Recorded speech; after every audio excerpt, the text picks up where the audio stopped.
السلام عليكم ورحمة الله وبركاته. أكم جرتن هردفتوتا ولو نيوز نتورك ونقولوا لسا ديك دمي سدي بركم لما في ديك دمي لما قبي أدى إسنيف قبنة دي هان نجرا أمبسنا وايوتي هنگت مرسا گنتا كنياتي نهردفام Qondaalli ol aanaa ABO obbo Battee Urgeessaa dhimma afaan hojii godina addaa Oromoo Walloo jijjiiruuf yaalamaa jiru irratti dhaamsa jajjabaa dabarsuun akkas jedhan. Walloo fi raayyaan saba keenya laftis keenya. Dubbii afaanii qofaa osoo hin taane hojii qabatamaatti seenuu qabna.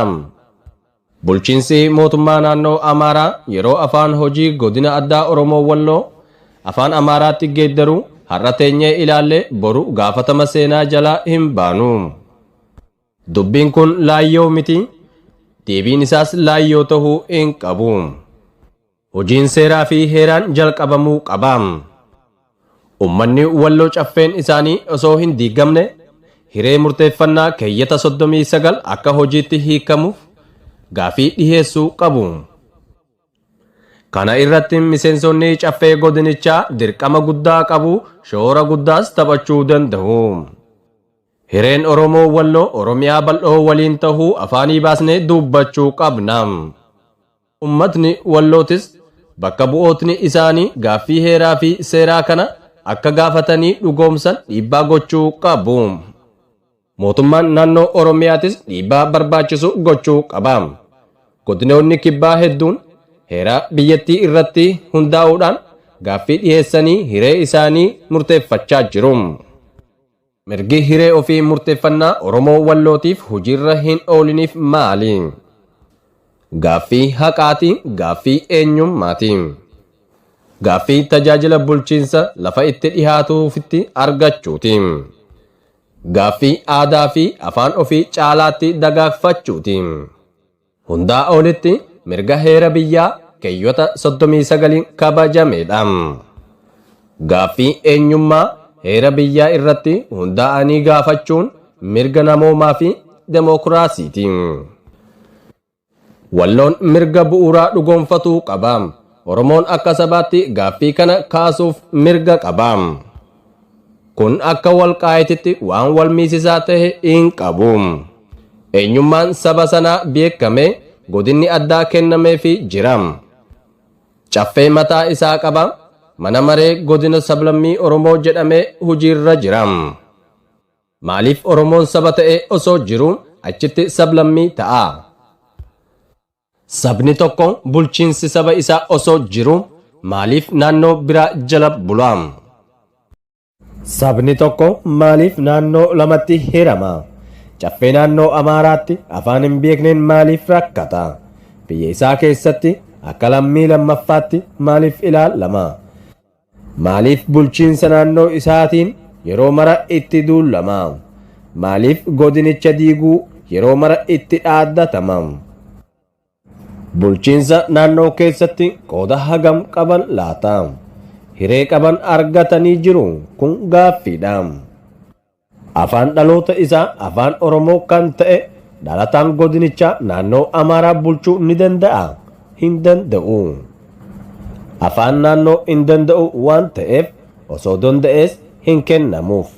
Ni moggeeffama, ni dhiibbama, naannoon kan isaa akka hin taanetti ilaalama.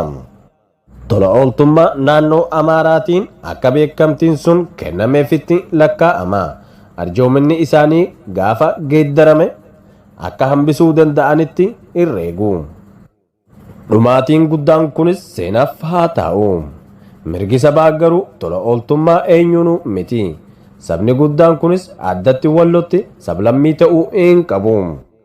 Godinni Walloo Oromiyaa jalatti deebi'uun tokkoffaan kabajaa mirga dhala namaati. Namni kamuu eenyummaan isaa kabajamee fi hiree ofii isaa ofiin murteeffachuu barbaada. Kun fedhii fi mirga saba hundaati. Walloon eenyummaa isaatiin kabaja argata. Kun gaaffii siyaasaa uummata sanaati barootaaf. Lammaffaan tajaajila hawaasummaa fi hirmaannaa siyaasaa guutuu argata. Fakkeenyaaf walfalmii seeraa sadarkaa mana murtii waliigalaa naannootti namni qabu Bahardaar dhaqee afaan naannichaatiin tajaajila argata. Kun mirga namni afaan ofiitiin tajaajila seeraa argachuu qabu sarba. Haqnis dabuu mala. Finfinneetti afaan Oromootiin tajaajila kana argachuu kan danda'an Oromiyaa jalatti. Hirmaannaa siyaasaas taanaan dhalataan godina Walloo Oromiyaa keessatti sadarkaa kamittuu hirmaannaa siyaasaa gochuu fi hooggansaaf muudamuuf danqaa hin qabaatu. Afaan isaatii fi mootummaa isaatii waan ta'eef innis Oromoodhaan halagummaadhaan hin moggeeffamu. Sadaffaan hacuuccaa misoomaa fi bulchiinsi gaariin irraan gahu Oromiyaa keessas bulchiinsi gaarii jiraateef osoo hin taane hacuuccaan alagaa xiqqoo ni ulfaata. Yaaddoo nageenyaa fi hiraarsa humna addaatiin irra gahu haga tokko ni dandamatu. Afraffaan dhiheenyatti tajaajila argachuuf Finfinneetu isaaniif dhihaata. Shanaffaan walitti dhufeenyi Oromiyaa bal'oo hariiroo hawaasummaa aadaa fi afaanii ni dagaagsa. Sabummaa Oromoo ni bal'isa. Tokkummaa saba keenyaa ni cimsa. Faayidaa hawaasummaa siyaasaaf diinagdee kan biroollee ni qabaata. Warri yaada kana babal'isuu feetan yaada as jalatti dabaluu dandeessu yookaan keessaan naaf katabaa jechuun qondaalli kun jajjabeessaniiru. Hayyoonni seeraaf heeraaf hawaasummaa siyaasaaf diinagdee waan kana irratti katabuu qabdu dhiibbaa barbaachisu gochuu qabdu jechuudhaan ammas jajjabeessanii jiru. Hunda caalaan sagaleen Oromoo Walloo dhagahamuu qaba. Duula duguggaa shanyii bara dhufaa darbaa irratti geggeeffamu jalaa bahuu qaba Oromoo Walloo jechuudhaan goolabanii jiru.